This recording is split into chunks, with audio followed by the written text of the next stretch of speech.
Jewish religious books, Targums, and the Talmud from Vardan explain Jovan from Izarod as Macedonia, and the Talmud from Jerusalem as Ephesus, which some have interpreted as the name of the city of Ephesus in Asia Minor. In the Talmud, Italy is also implied under Jovan, including Rome. This name Jovan is later transferred to Constantinople. According to Alexander Polyhistor, transmitted by Eusebius, the late Assyrian king Sennacherib waged war in Asia Minor in the province of Cilicia, and his opponents there were called Jovani, which were Serbian tribes in Asia Minor. In records found in Nineveh, Jovani are mentioned as neighbors to Halaku, Cilicia, and Meladu, or Melatine, on the upper reaches of the Euphrates. Philip Gross states that the Assyrian king Sennacherib had conflicts with the cities of Cilicia, mentioned in Assyrian records as cities of Jovan. 10th, B2. The Persians called Jovani, Jana, and mentioned Jana, from the European continent, Jana, from the coast, and Jana, from Asia Minor. In Europe, they mention Jana, alongside Saka and Skodra. Lenormand believes that by Saka, they mean Thrace, and by Skodra, Macedonia. This Skodra is a distorted name for Serba, i.e., Serbs. The same name, Skorda, is given to the inhabitants of the city of Sardis in Asia Minor, and Jews. Whether this name is genuinely found in some Persian records or if it has been misread is unknown to me. In the Persian language, there is the expression, Jana Takabara, and in the Median language, Javana Takabaran, and both of these expressions mean Jovani wearing chains or fetters. In the Iliad, Homer mentions the Abantes from Euboea as people known for wearing chains, and these Abantes were from Thrace and wore chains as was customary in that part of Thrace at that time. Some of these Abantes from Euboea were also present in Ionian Asia Minor, and Herodotus says that they, as a people, have nothing in common with the Ionians, i.e., the Greeks. 39.1.146. The Abantes were settled in the central part of Euboea, in Chalchi, and were known as brave warriors. Aristotle says they were Thracians. Plutarch mentions that the Greek hero Theseus wore chains in his youth. The publisher of Plutarch, La Belle Lettre, explains that Theseus wore chains, like a certain number of barbarian peoples. However, this means that the most famous Greek heroes imitated these barbarian peoples. Bergman notes that the names Jovani and Aryans are mentioned together in Persia, Bactria, and India. 43rd, 19, once again, the inseparability of these two names is emphasized here. Assyrian records mention the island of Cyprus as the land of Yamna, which is equated with Jovan. The Assyrians also used the form Yatnan. This is a general term applied to the Mediterranean region. 113. 3. 102. Indians mention Jovan in Sanskrit as a general term with broad meaning for all peoples from the far west. They referred to Arabia, from where frankincense and pepper originated, as the land of Jovan. They mention frankincense as desired from Jovan, and pepper as beloved by Jovan. The prophet Ezekiel also mentions Jovans in Arabia when he says, Vaden and Jovan. There was a city called Waden on the caravan route between Mecca and Medina. Panini, a grammarian of the Sanskrit language, calls the script of the Aryans in India the script of Jovan, and this script was not Greek but an older form of Serbian. In India, in the Varaha Mihira, there are mentions of Jovan's books on astronomy. Among scholars, there is debate about whether these were Chaldean books or others brought from Europe. François Lenormand introduces this to the Coptic, or Egyptian, name for the Greeks, Yunan, and Uyani. He believes that this name for the Greeks passed into the Egyptian language from Semitic languages among the Egyptians. The Egyptians mention Macedonians and Serbs in general as Hau Nebu, which corresponds in meaning to the Jewish islands of the people, from Izarod.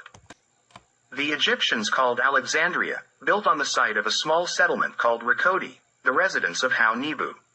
They say that King Ptolemy I Soter established his seat in Alexandria on the shore of the sea Hau Nebu. This means that for the Egyptians, the Greeks are Yunan, and the Serbs are Hau Nebu. If Lenormand is correct that the word Yunan came into Egyptian from Semitic languages, then it must be concluded that in the Middle East, they made a distinction between Jovan and Yunan, that is, between the Serbs and the Greeks. Wenan or Vianney among the Copts is Vaden according to Ezekiel. October 37, 1882, page 609. The presence of the name Javnu, or Javanu, in cuneiform records from the time of the First Kingdom excludes any thought that Jovan is associated with the Greeks. Now let's explore the origin of the name Jovan and what it means in the Indo-European context. Among the Aryans in India, particularly the older ones from the first expedition, there is a god named Dyaus. The form of his name that is known comes from later times, recorded in the 5th century BCE. The original name of this god is slightly different, although very similar to the known form. Based on everything we know about the Aryans in India, we can conclude that this god was the oldest and greatest among their deities, whose role was later divided among several gods. Regarding this god, Rogozin states, Dyaus is the sky. His name comes from the name Div, which means shining, bright. 27th paragraph, 137. It is the divine sky, but the radiant sky, not the deceptive sky, but the sky of manifestation and clarity. The sky where the sun, moon, and stars appear. Then he says, Diashpatar is the sky. Patar equals sky father, Dies Peter, Zeus father, Jupiter. Where Deus equals God, Dios, from the Sanskrit divus. The name Dyaus is more common than any other name. It is found duplicated with the name Asura, and this alone indicates that it was perhaps the oldest Aryan deity, as the name Asura, which initially denoted the most benevolent deity, evolved into its complete opposite. 27th paragraph, 138, Dyaus. The sky is divided into Varuna and Rudra, which are two opposing deities. 27th paragraph, 209, and finally, we can conclude, Dyaus is the divine Jave sky. Divine Jave, Jaus or Javus is the supreme god of the first Aryans after whom they were called Giovanni. Nicola Jorga mentions a god whose temple was located somewhere north of Skopje, and whose name the Greeks recorded as Javagelis, on one occasion when they gave him the sanctuary of Mukapur in Amadok. 160.1.92. These two sanctuary bearers are identified as Thracians. The name of this god is likened, and it should be, Jave Div. Albright also states that Dyaus Pater equals Skyfather in Aryan gave rise to the name Jupiter, Zeus Pater, and Dyaus Peta. 53rd paragraph, 129. Bede makes a comparison. Zoves, Jovium, or better yet, Joves. 6th paragraph, 526. Bergman says, the Scythians considered Div as the oldest of the gods, as the primal father of the gods and beyond the gods as the father of heroes and kings, and as the forefather of the Scythian people, and as a friend of people in general. Div Papio is Jupiter, Dio Pater equals Skyfather. The goddess of the earth was called Apia, who originated from water in contrast to the sky. In Sanskrit, Apia equals water. Div and Apia are the parents of gods and humans. 43rd paragraph, 157. Bergman made a slight mistake here regarding the goddess Apia. She not only originated from water but also symbolized water, not earth. She is the goddess of primordial water from which, according to ancient beliefs, the world emerged. Some islands, that is, land in water, were called Apia, like Morea, whose oldest known name is Apia. The name of this goddess and the Serbian word, piti, to drink, share the same root.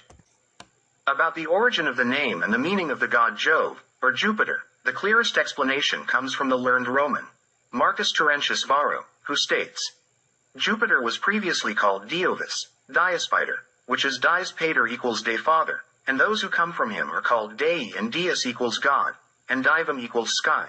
Sub Divo equals under the sky. 122.1.62, Baron adds, because of this, the roof of the temple was pierced with holes so that Divum, i.e., the sky, could be seen. Some said that it is not proper to swear an oath in his name while under a roof. This means that it is correct to swear an oath to Divus, or Jove, only under the open sky. Varro's translator, Roland Kent, says, Jupiter, Diovis, Dies, Dies, and Divum are etymologically connected. After Varro's explanations, there is no longer any doubt about the meaning of the god Jove. It is the deity of the heavenly day, light, and daylight, the real public life under the bright sky. It is Jovan, Jovo, Jovis, Jupiter, and Javan. It can be considered quite certain that Eastern nations pronounced the name Jovan as Javan, right after the word Java, meaning heavenly daylight, life under the sky, of gods and humans. In the Encyclopedia of Mythology, Larousse, there is the following explanation for the Greek god Zeus. Zeus comes from the Sanskrit root, dies, in Latin, dies, meaning day. Initially, Zeus was the god of the sky, winds, clouds, rain, and thunder, just like Jupiter. Zeus originated, like Jupiter, from the div Jovan, the Serbian celestial deity of daylight. The Greeks often called Zeus, Dios or Dion, which means, div. It is just a slightly modified Serbian name div. A large number of folk names originated from the name of the supreme god worshipped by a particular people. We will constantly encounter such cases in the future. This name changes from Jovan to Javan in the east, while the original native form passes from Serbs to Greeks and Romans. The first Romans originated from Asia Minor from the Serbian tribe of Dardania, and they transferred their god Jovis, Jovo, Jovan, all ancient names for Jupiter, to Italy. Jupiter is Jovo Pater. In Assyria, we find a great god whose name is written in cuneiform as Sh. 14. We have already mentioned that Assyrian records contain a name similar to Jovan, and it seems that this deity was associated with them, namely their supreme god. We believe that the name of the Hebrew god Yahweh originated from the name Div Jav, or Jovan. Vadal says, Yah is the same god as Bel among the Aryans, and among the Hebrews, it is Yah, or Jehovah, which is Jove, in Romanian. Orban and Dolci agree that the oldest Illyrian god was Jacobog, whose temple and prophecy were located in Dodona. B5. 2.14. Jacobog or Javabog is one and the same, from whom the Hebrew Yahweh originated. In many cases, the Jews took various names and designations from the Assyrians. We find in the prophet Joel the name, Yavanam, for Jovan. In the speech of the people from Syria, Jovan is called Javno, and in Arabic, it is Yunan. In Media, whose Aryan population is Serbian, Jovan was pronounced Javna. In the case of the prophet Ezekiel, 627-570 BCE, Jovan from southern Arabia is mentioned. Vaden and Javan from Uzal. 1.26.19-22. One region in southern Arabia was populated by Serbian tribes, and today there is a province called Asir. This fact is known from various sources, and Ezekiel merely confirms it. However, his testimony is particularly significant because of another name, Vaden. This name in Hebrew, as well as in other Semitic languages and in Coptic, literally means Greek or Hellen. Ezekiel distinguishes Greeks from Jovan even when they are together in southern Arabia. He excerpts from the 6th book of Diodorus, which censorship severely mutilated. A writer of sacred history is mentioned, who was an envoy of Emperor Cassander around 300 BCE. The name of the writer has been replaced with the designation euhemerus, which means daily, transitory. It is undoubtedly that this writer had a Serbian name, which is why they replaced it. We will call him the envoy because that was his role. The envoy was one of the important writers of divination. His work is mentioned, but nowhere can it be found, just like his real name. Homer, Hesiod, and Orpheus were considered the main writers of divination or sacred history. Orpheus's real name is Sorbi. His work also cannot be found anywhere. King Cassander sent the envoy to the Southern Ocean, south of Arabia, and he traveled to an island mentioned as Panhaia. On a hill on this island, there was a temple of Div Trifilski Div, which was erected there when Devo was the master of the world. In the temple, there was a golden stele on which the deeds of Varuna, Tuda, and Div were inscribed.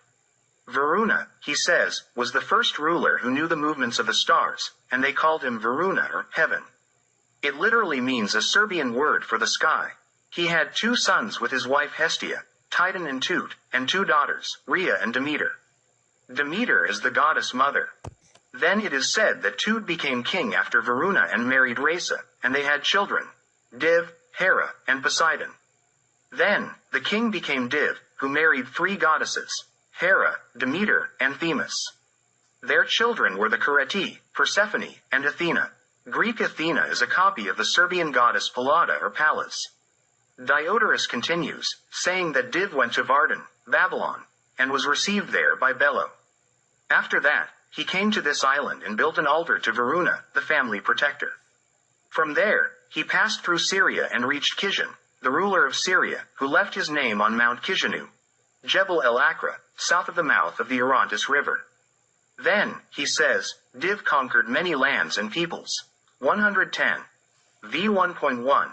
Another mountain with Kaise's name was located above Lake Serban. Here, in this damaged book, divination is mixed with history. What is essential here is that it concerns Serbian divination and Serbian history.